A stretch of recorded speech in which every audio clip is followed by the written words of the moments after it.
అంతర్జాతీయ మహిళా దినోత్సవం సందర్భంగా అలవాలు సూర్యానగర్లో చైతన్యవంతమైన వేడుకలు జరిగాయి.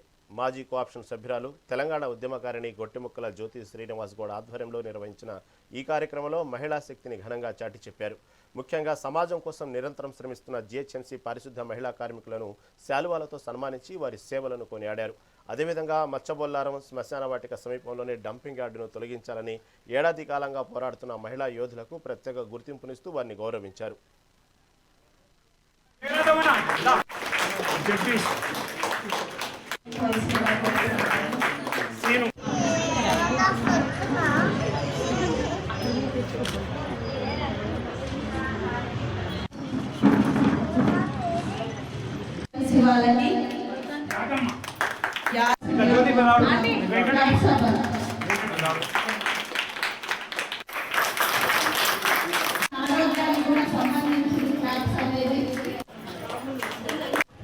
అంతర్జాతీయ మహిళా దినోత్సవం సందర్భంగా ఇక్కడ సూర్యనగర్ కాలనీలో మా ఇంటి వద్ద మహిళా దినోత్సవము మహిళలందరితో కలిసి చక్కగా ఏర్పాటు చేసుకున్నాము.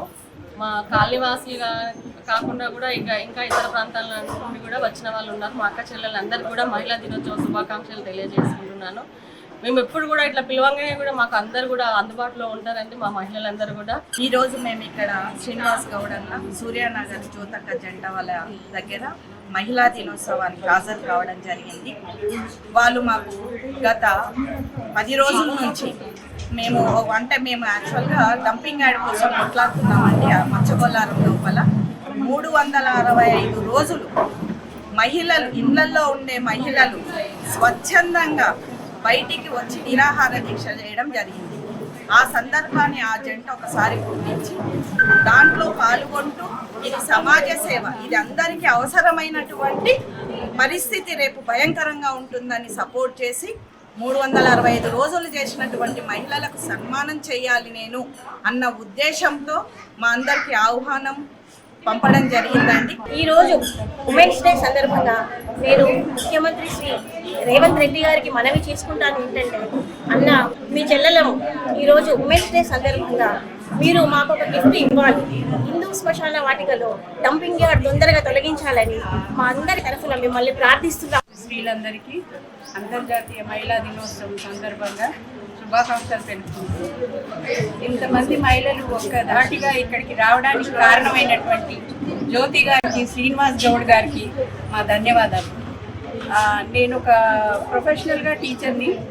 నేను గర్ల్స్ స్టూడెంట్స్కి చెప్పేది ఏంటంటే, మీరు ముందు భవిష్యత్తులో రాగలిగినటువంటి స్త్రీలు కాబట్టి మీరందరూ కూడా మీ చదువులోనే కాదు అన్ని రంగాల్లో కూడా స్త్రీలు ముందుకు రావాలని కోరుకుంటూ వాళ్ళకి ఇచ్చే సందేశం అది.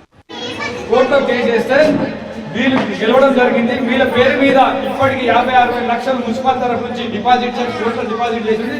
అప్పటి నుంచి వీళ్ళకి బ్యాంకింగ్ అకౌంట్లో బ్యాంకింగ్ చేస్తేనే వీళ్ళకి సరిగ్గా ఉంటాయని వీళ్ళకు అకౌంట్ ఓపెన్ చేసి వీళ్ళకి పేమెంట్ అకౌంట్ ద్వారా పేమెంట్ చేస్తే వీళ్ళే డ్రా చేసుకుంటారు చేసారు. ఇప్పటికీ కోర్టులో కేసు ఇంకా పెండింగ్గానే ఉన్నది. మినిమం వేజెస్ చేయకుంటే మున్సిపాలిటీ ఉన్నప్పుడు కొట్లాడి అదే మున్సిపాలిటీ నుంచి తర్వాత జిహెచ్ఎంసీగా విలీనమైంది. అప్పుడు కూడా అదే కేసు కంటిన్యూ అయింది. అప్పటి నుంచి వీళ్ళకి రికవర్ చేయమని కూడా కొట్లాడుతున్నాము. మినిమం వేజెస్ అంటే కష్టానికి జీతం ఫలితం ఉండాలి, కాంట్రాక్టర్ నడిమిట్లా గోలు దోసుకోకుండా ఉండాలనే ఒక ఉద్దేశంతోనే ఈ మున్సిపాలిటీ మీద కేసు చేసినాము. కేసు చేసిన అప్పటి నుంచి వీళ్ళ జీతాలు సరిపోతున్నాయి. కోర్టులో కేసు